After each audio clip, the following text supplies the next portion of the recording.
So in Remnant 2, there was a thing known as the high five door glitch, wall glitch, gate glitch, whatever you want to call it. You was able to pop up your hand, your friend interacts with you, like the high five emote. You do it, your friend interacts, they get through a wall, a door, a gate, or whatever it is. Then they stand at a side angle, they pop up the high five, you interact, and you're through too. The developers patched it out of the game, and there is a new way to do it. But this one, you can do solo. This doesn't require any other players, and a lot of you are probably already going to know about this glitch. But what I have done is I've been putting like a little bit of time into figuring out the most efficient way to get this done, because it's not going to be easy. Like, you might watch a video that says, just do this and it's going to work. You might spend some time and you're not able to figure it out, but I've come to find the most efficient way to use this glitch. So the very first thing you're going to need to do is make sure you have the engineer archetype, because we're going to be using the turret in order to glitch through doors and gates and everything like that. So my example, I'm using the sanatorium, the gate that everyone used to glitch through,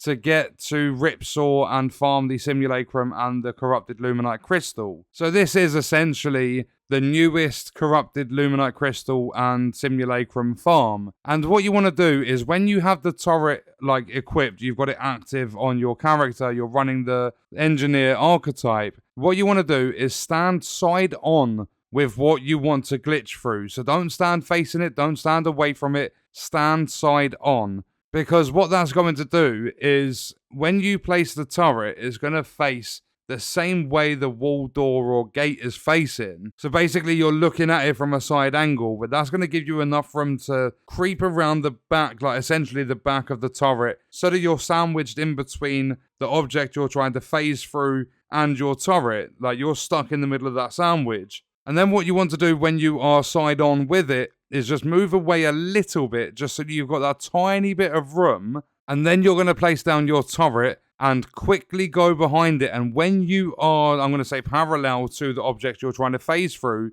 pick up the turret and it's going to pop you through there as you're picking it up. So I'll put an example on screen now. You can see me. This is like the first time I efficiently pulled it off. You'll see me pop my turret down. So I face, like, I stand as close to the wall, the gate even, side on, stand as close to it as possible, move out a tiny bit, place the turret down, and then squeeze in between the two and then pick the turret up. And it phases me through that gate. I'm able to then take down Ripsaw, work my way around the asylum because the Simulacrum weren't in the shed with him, get myself up to the balcony, and that is that complete. And then another couple of examples, because I've actually started managing to pull it off first time. When we get into the asylum, just coming out of the basement, there's a door that's locked, phase through it, unlock the door, nice and easy. So literally you're doing the same thing every single time. You're standing side on with the objects that you want to phase through, whether it's a door, wall, gate, fence, whatever it may be. Stand side on, move away a little bit, and then place down your turret. Stand in between the two and sandwich yourself between them.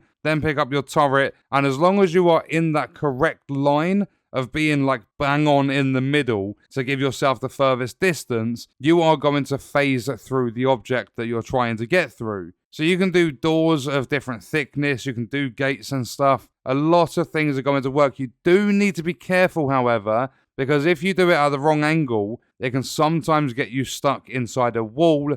And yeah, it can be a little bit tricky to get out of. You have to keep like trying to roll and move forward whilst you're trying to spam liquid escape so that you can kill yourself and get back to a checkpoint. You do not want to get stuck doing this. It's just frustrating. It makes it tedious. But I believe they patched the one where you use the fitness trait and the Ring of Omens and an amulet to basically misty step, jump like across onto the little wall bit next to the asylum. I believe that's been patched. The original one with the high five was patched out of the game. So the only way to farm it without having to run around and actually complete areas is to use this turret glitch. And as I said, this works for doors and walls and gates and fences of all different thickness and stuff in the game. It's probably going to be patched out very, very quickly. This is something I believe the developers are not going to want in their game, and they're going to pick up on it because a lot of people are covering it. I've simply just done a video to show you the efficient way to do it so that you can use it while it lasts. But that is at the moment I think it's the only way to easily or efficiently, quickly, however you want to word it, farm Simulacrum and corrupted Lumenite crystal in Remnant 2. And on that note, we are going to leave the video there. If you enjoyed it, leaving a like is appreciated. If you wish to support me further as a creator, there are links in the description. Let me know your thoughts about the video in the comments. And if you want to watch more, you can click the video on screen. All support on the channel is greatly appreciated, and I hope you enjoyed it. Thank you for watching.